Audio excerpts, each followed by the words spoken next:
आज मंत्रिपरिषद में 24 एजेंडों पर निर्णय हुआ। 24 सर्वप्रथम जो निर्णय हुआ है, ये सीतामढ़ी जिले में मां सीता की जन्मस्थली पुनौरा धाम का श्री राम जन्मभूमि तीर्थ क्षेत्र अयोध्या के अनुरूप विकास किए जाने हेतु तैयार वृहद योजना की स्वीकृति आज मंत्रिपरिषद ने दी है। इसकी कुल लागत जो है 882 करोड़ 87 लाख है। 882 करोड़ का यह योजना है और यह मां सीता की जन्मस्थली पुनौरा धाम में सीतामढ़ी जिले में यह निर्माण कराया जाएगा। इस योजना के मुख्य जो घटक हैं, उसमें जो पुराना सीता मां का मंदिर है उसका उन्नयन कार्य जो है वो 137 करोड़ है। 137 करोड़ है।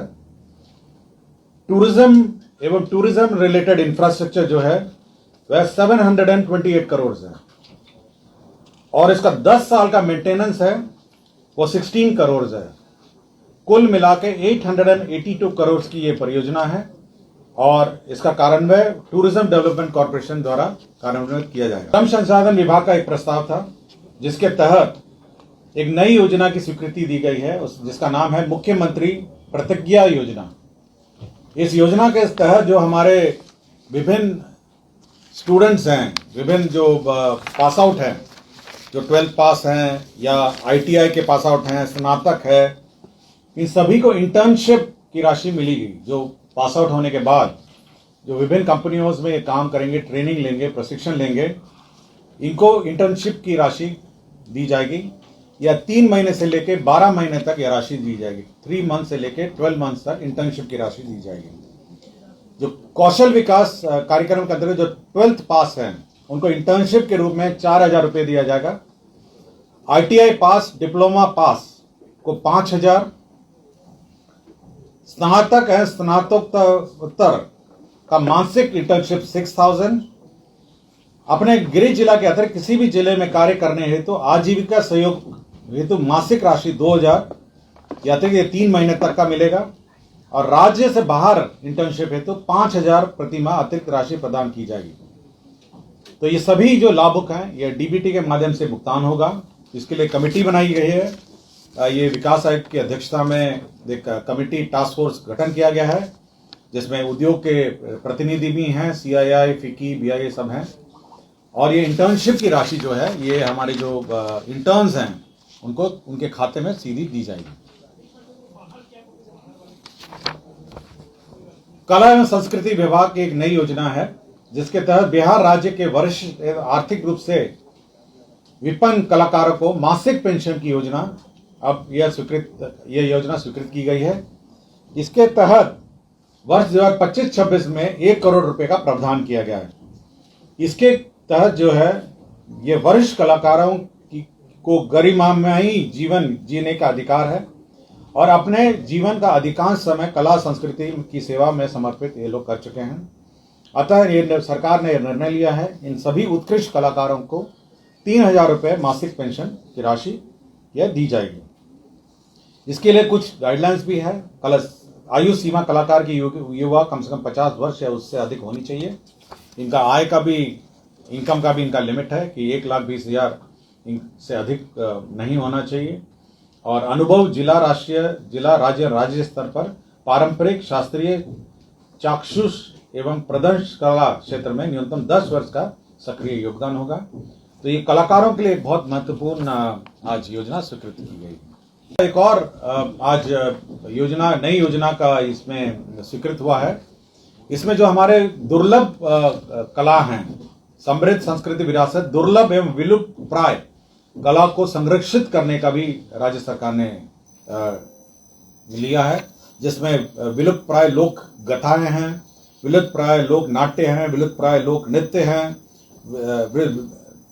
विलुप्त प्राय लोक संगीत हैं और विलुप्त लोक प्राय वाद्य यंत्र हैं। तो सभी प्रकार के जो ये हैं हमारे जो विलुप्त प्राय कलाएं हैं उसको संरक्षित करने के लिए 2 वर्षों का इन्होंने प्रशिक्षण कार्यक्रम भी रखा है और इसके तहत 1 करोड़ 11 लाख 60,000 रुपये इसके तहत व्यय होंगे। इसमें शास्त्रीय कला भी है और विलुप्त प्राय चित्रकला भी है। और इसमें गुरु को प्रोत्साहन राशि है 15,000, संगीतकार को है प्रोत्साहन राशि 7,500 और शिष्यों को प्रोत्साहन है 3,000 रुपये। तो जो भी हमारे विलुप्त प्राय हमारे जो कलाएं हैं उसको संरक्षित करने के लिए राज्य सरकार ने निर्णय लिया है और इसके लिए नई योजना स्वीकृत की गई। नगर विकास विभाग ने हमारे जो इंडस्ट्रियल एरिया में जो निर्माण कार्य हैं उसके लिए बिल्डिंग बायलॉ में छूट दी है और रिलैक्सेशन दिया है। इसके तहत जो सेटबैक है बिल्डिंग का, इंडस्ट्रियल एरिया का बिल्डिंग का सेटबैक है, उसमें परिवर्तन किया गया है और एफएआर में भी इसमें परिवर्तन किया गया। पहले एफएआर बहुत सीमित था, एफएआर को संशोधित करते हुए एफआर को बढ़ाया गया है और सेटबैक में भी परिवर्तन किया गया है।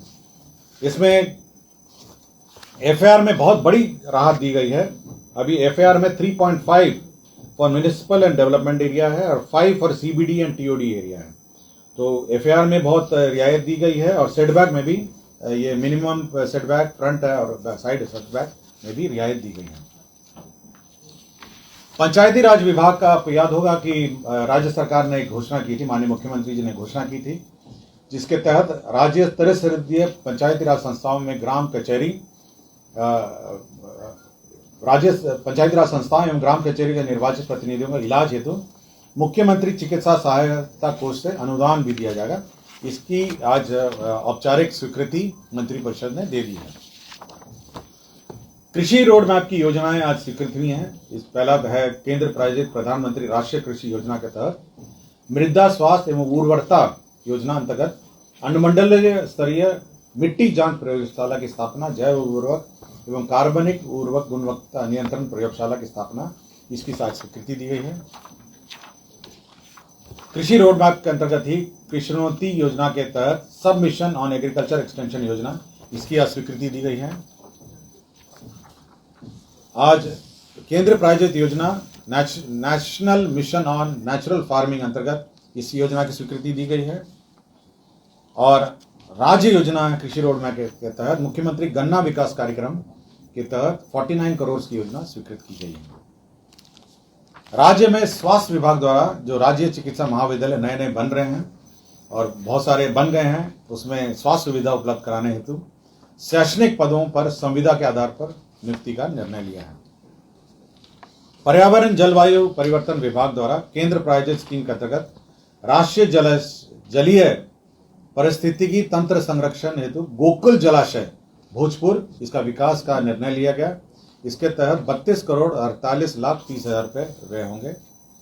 ग्रामीण कार्य की एक योजना है सुलभ संपत्ता, जिसके तहत मोतिहारी जिला अंतर्गत गमरिया चौक रक्सौल NH-28A से गमरिया चौक आदापुर तक का पथ, जिसकी कुल लंबाई 12.8 किलोमीटर है, के पथ का आरेखन चेनेस 4 किलोमीटर पर अवस्थित 77.48 मीटर लंबाई एवं चेनेस 10.270 किलोमीटर पर अवस्थित 58.120 मीटर लंबाई का उच्च स्तरीय पुल का निर्माण का निर्णय लिया गया।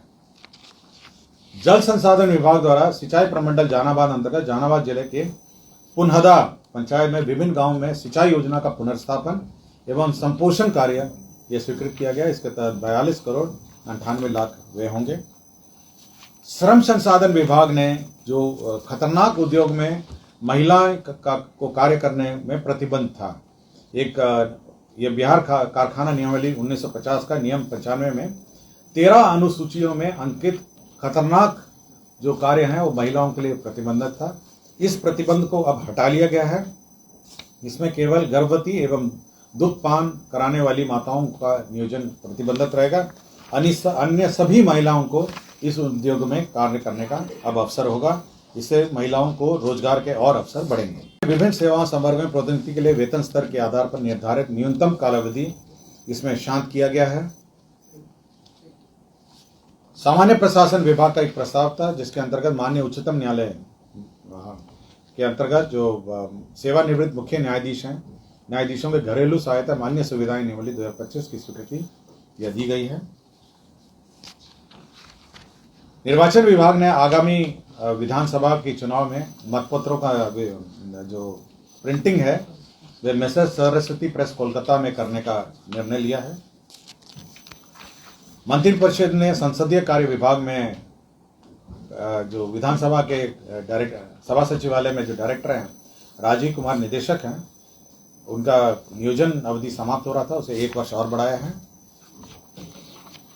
गृह विभाग का श्री रमाकांत प्रसाद, सेवानिवृत्त अपर पुलिस अधीक्षक विशेष कार्य बल बिहार पटना, इनका भी कार्य अवधि 1 साल बढ़ाया है।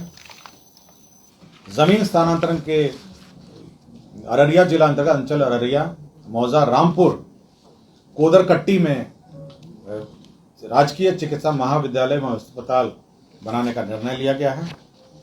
बेगूसराय जिला अंतर्गत अंचल बरौनी, मौजा, सिमरिया में जो सिमरिया घाट धाम को भूमि पर्यटन विभाग को स्थानांतरण करने का निर्णय लिया है। तो कुल आज 24 एजेंडों पर निर्णय हुए हैं। धन्यवाद।